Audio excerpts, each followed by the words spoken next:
দুশ্মনের চেষ্টা করতেছেন। এগুলো চামচিকার প্রয়াস ছাড়া কিছু হতে পারে। একটা পাখি আছে, ছোট একটা পাখি, কি বলে এটাকে, আরে না, টেকুই পাখি। সে ঘুমাবার সময় উপর থেকে ঠ্যাং দিয়ে ঘুমায়। তার কারণ হচ্ছে আসমান যদি ব্যাঙ্গে পড়ে যায় সে আটকা যায়। এই ধরনের কিছু অপরিণামদর্শী নাবালকরা যারা এখনো বুলুগিয়তেও পৌঁছে নাই, তারা জানে না যে ইতিহাস কি, তারা জানে না ঐতিহ্য কি, তারা জানে না আমাদের মকসুদ কি। নানান সময় নানান কথা বলবে, আপনারা সেখানে কোনো প্রতিবাদ করার চেষ্টা করবেন না, সবর করবেন। সবরটা অত্যন্ত সুকঠিন ব্যাপার। ইন্নাল্লাহা মা'আস সাবিরিন। আপনাদের আজকের এই আয়োজন সবরের ফসল, আলহামদুলিল্লাহ, সবরের ফসল। সুতরাং আমাদের বিচলিত হওয়ার কোনো কারণ নেই। ওয়ালা তাহিনু ওয়ালা তাহজানু ওয়া আনতুমুল আ'লাউনা ইন কুনতুম মুমিনিন। যদি ইমানদারের মতো ইমানি শক্তিতে বলিয়ান হতে পারেন, কোনো চিন্তা, কোনো পেরেশানি করার কোনো কারণই থাকতে পারে। তালামিয়া ইসলামিয়ার এই জকিগঞ্জ উপজেলার আজকের যারা কর্মী নেতৃবৃন্দ আছেন, যারা কর্মীবৃন্দ উপস্থিত হয়েছেন, যারা অভিভাবকত্ব করেছেন, পৃষ্ঠপোষকতা করেছেন, সকলকে আমি আন্তরিক মোবারকবাদ জানাই। অনেক সাংবাদিক বন্ধুগণ আছেন, আর আমি দুঃখিত যে আমি প্রশাসনকে কোনো ধন্যবাদ দেওয়ার সুযোগ পাচ্ছি না। আমি দুঃখিত যে আমার বাড়িতে, আমার জকিগঞ্জ, আমি এখানে একজন সংসদ সদস্য ছিলাম। আমি জনবিচ্ছিন্ন সংসদ সদস্য নয়, আমি জনবান্ধব সংসদ সদস্য ছিলাম, আছি ইনশাআল্লাহ। আমাকে ফুৎকার দিয়ে আর আমাকে দমসে বগুড়া উড়ানোর কোনো, আমি সকলকে ধন্যবাদ জানাচ্ছি। আমি মনে করি যে সকলের পক্ষে এই সংগঠনকে পৃষ্ঠপোষকতা যত বেশি করবেন, এদেশের গড়গুলো নিরাপদ থাকবে, মা বাবার মান ইজ্জত নিরাপদ থাকবে, মুরব্বীদের ইজ্জত নিরাপদ, কোরআনে পাকের চর্চা থাকবে, উসওয়ায়ে রাসূলের চর্চা থাকবে। তালামিয়া ইসলামের মাধ্যমে আমি দৃঢ় বিশ্বাস করতে পারি। কারণ কিয়ামত অতি নিকটবর্তী, দাজ্জালের আবির্ভাব নিকটবর্তী।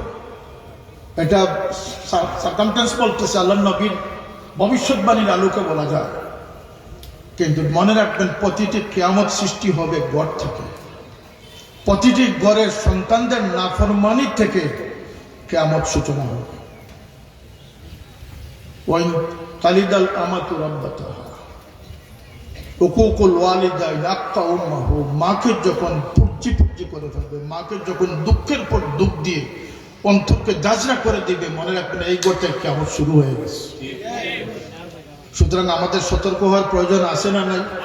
আমি সর্বপেশার ব্যবসায়ী, শিক্ষক, মুরব্বিয়ান,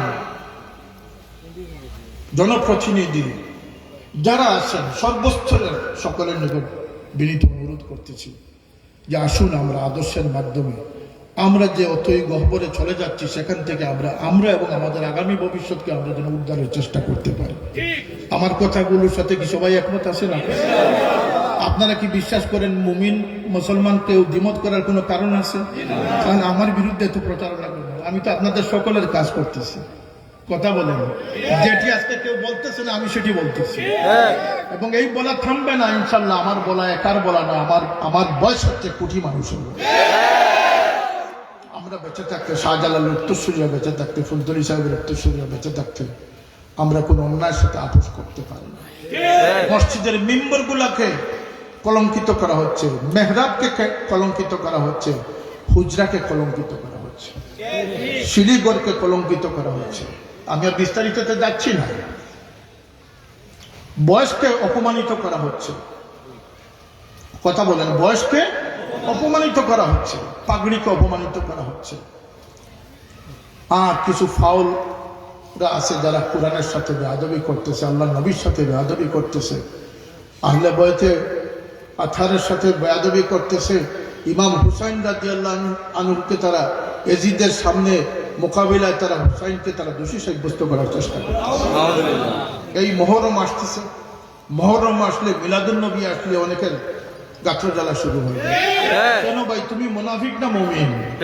যদি তুমি মুমিন হয়ে থাকো তাহলে জেনে রেখো, মুমিনদের গভীরের ইমানের মূল মকসুদ হচ্ছে ইশকে মুহাম্মদী সাল্লাল্লাহু আলাইহি ওয়াসাল্লাম।